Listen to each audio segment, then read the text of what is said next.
is a fascinating character in all realms. He's been fascinating for me to follow because in that chapter that you talk about the turning towards Iraq, I look at U.S. business interests and how they aggressively pursued a greater U.S. relationship with Iraq.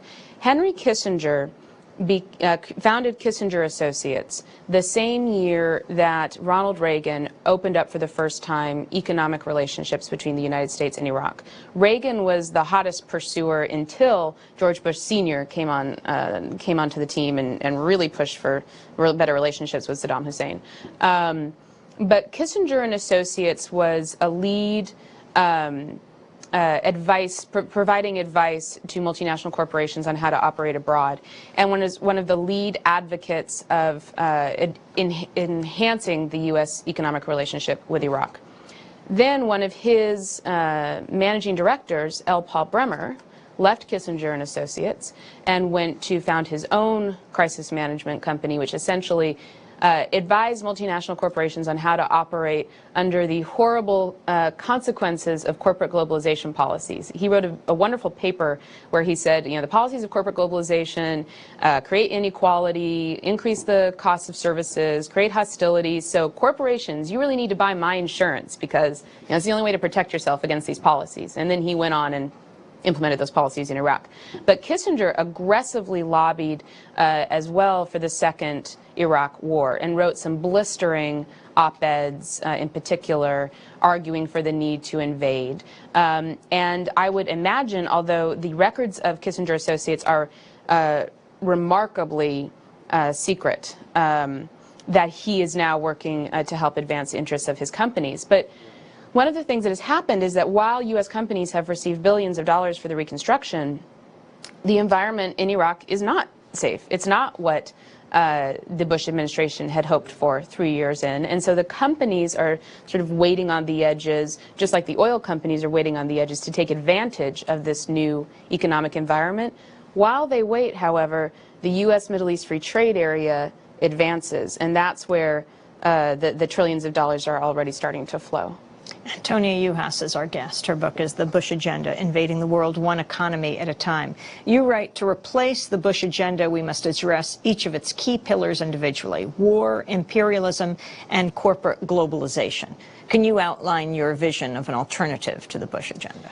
Yeah, the last chapter of the book provides the whole analysis, so I'll do it shortly here. But the most important thing, I guess, to say at the outset is I believe that we are already doing this, that we have incredible activist movements that have made it so that only 30% of the population even trust the president today. Only 35% even believe in the war.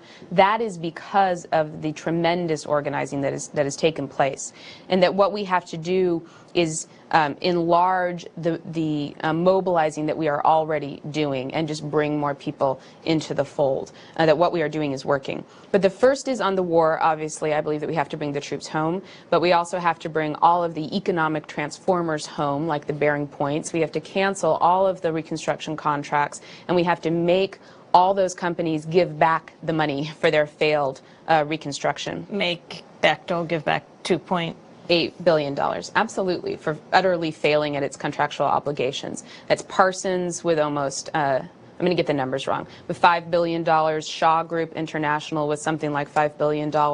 And these are all companies that should sound familiar to people who are following the reconstruction in New Orleans, and these companies are also failing in New Orleans. They shouldn't get our money if they fail. If they did a great job, they can have my money. I'm fine with that. But not if they utterly fail and create more hatred and animosity towards the United States. So they need to give back their money.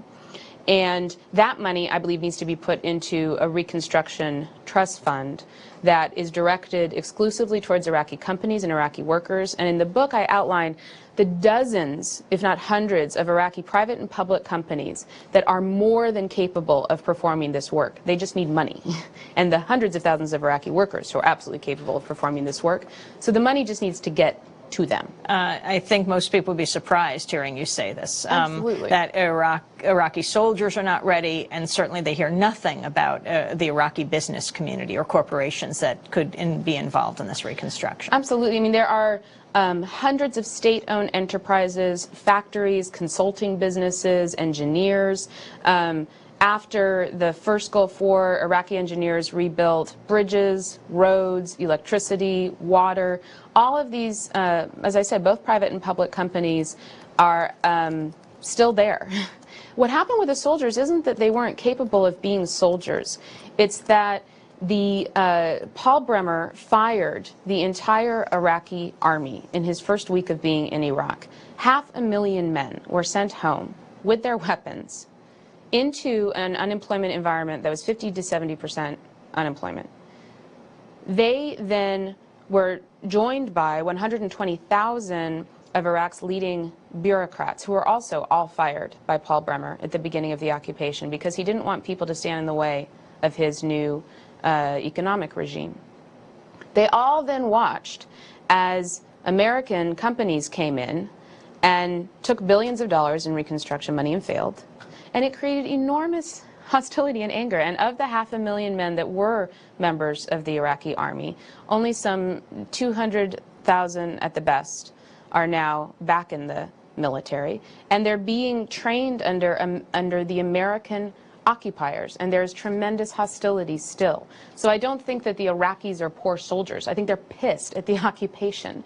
And they're also facing an incredibly hostile environment within which they're working, and so they're having a difficult time.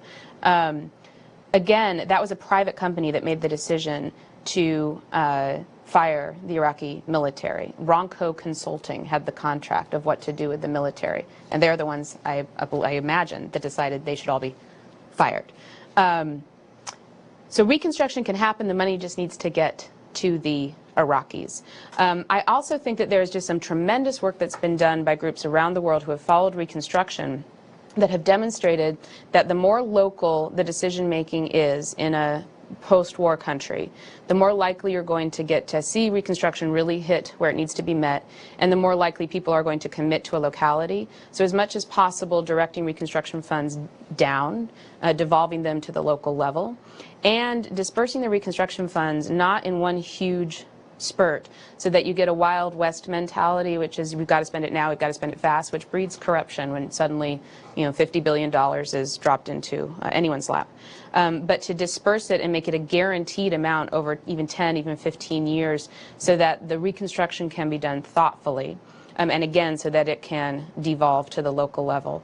And I say, because I believe, unfortunately, that the new Iraqi government is simply not reflective of the people of Iraq, however it is the Iraqi government, that there should be an international monitoring board that partners with the Iraqi government, made up of non-governmental groups with specific knowledge in reconstruction. Obviously Iraqi civil society groups and people from the appropriate United Nations offices that have expertise, and maybe one representative of the United States government, since most of the money would be U.S. taxpayer money, but certainly not with oversight over the rest of every member of the committee. And the troops, the U.S. troops? U.S. troops have to be withdrawn.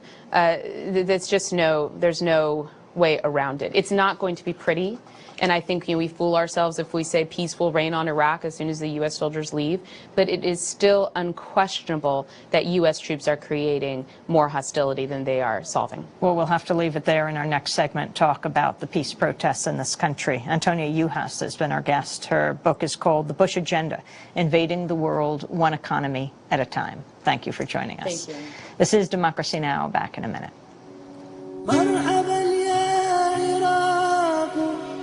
جئت أغنيك وبعض من الغناء بكاء